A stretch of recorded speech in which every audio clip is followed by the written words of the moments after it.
Počujete ma, každý, kto ma sleduje dlhodobo, vie, že ja neznášam moje narodeniny a oni sa blížia. Toto je najhorší deň v roku. Prekeri kokot. Mám oslovovať to, že som sa narodila proti mojej vôli. Vyzerám, že som mala záujem.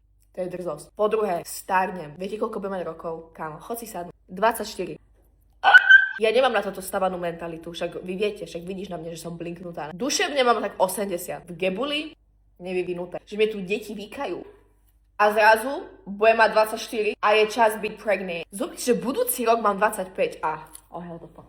Vieš, čo si objednám na moje narodky? Rúžovú urnu. A ja chcem byť spopolnená. Ja mám inak veľmi rada, keď mi všetci gratulujú, lebo akože ja sa cítim, vieš, tak, že ak ste moji blízki a poznáme sa osobne a chceš mi gratulovať, jeb na to, pošli mi radšej love. Nebuď kokot. Ak mi niekto z vás urobí nejakú oslavu, že dojdem domov a tu bude 15 ľudí, ktorých som nevidela 5 rokov, všetkých si vás bloknem. A ani piči, ja toto nebudem tolerovať. Chcela by som kľud. To je môj deň.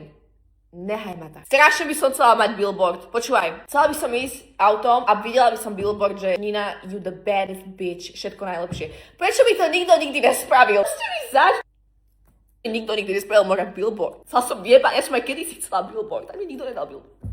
Idem si v aute, ne? A uvidím sa a úplne som bola v šoku, ty koko. Som revala na silu. A teraz uznaj, že som herec jak piča. Chcem byť obsadená do nejakej hereckej roli. Chcela by som sa vydať. Je mi jedno s kým. Chcela by som proste mať už také tie fotky tých bielých šatoch. Má to chuť. Možno by som chcela nejakú malú tortu. Akože nechcem oslavu. Chcela by sa šebela, že balónov a píčovi. Je keby, že oslavu mať, ale bez ľudí. A môže tam byť Miky. V pohodlí mňa. Chcela by som, aby mi začala chutiť mača. Každý deň mám na ňu chuť, ty kokot. A nenávidím. Veľa ľudí, že tomu nerozumie. To je takisto, jak ty sa vracáš k svojmu čavovi bývalému, ktorého nenávidíš, ale vždy sa k nemu vrátiš nejakého dôvodu. To je ja a mača. Chcela by som labutín opätky, ja si kúpim sama. Keby niekto vyhrá jackpot, chcela by som private jet rúžový, strašné. Chcela by som ísť do modrého z neba. A povedať môj smutný životný príbeh.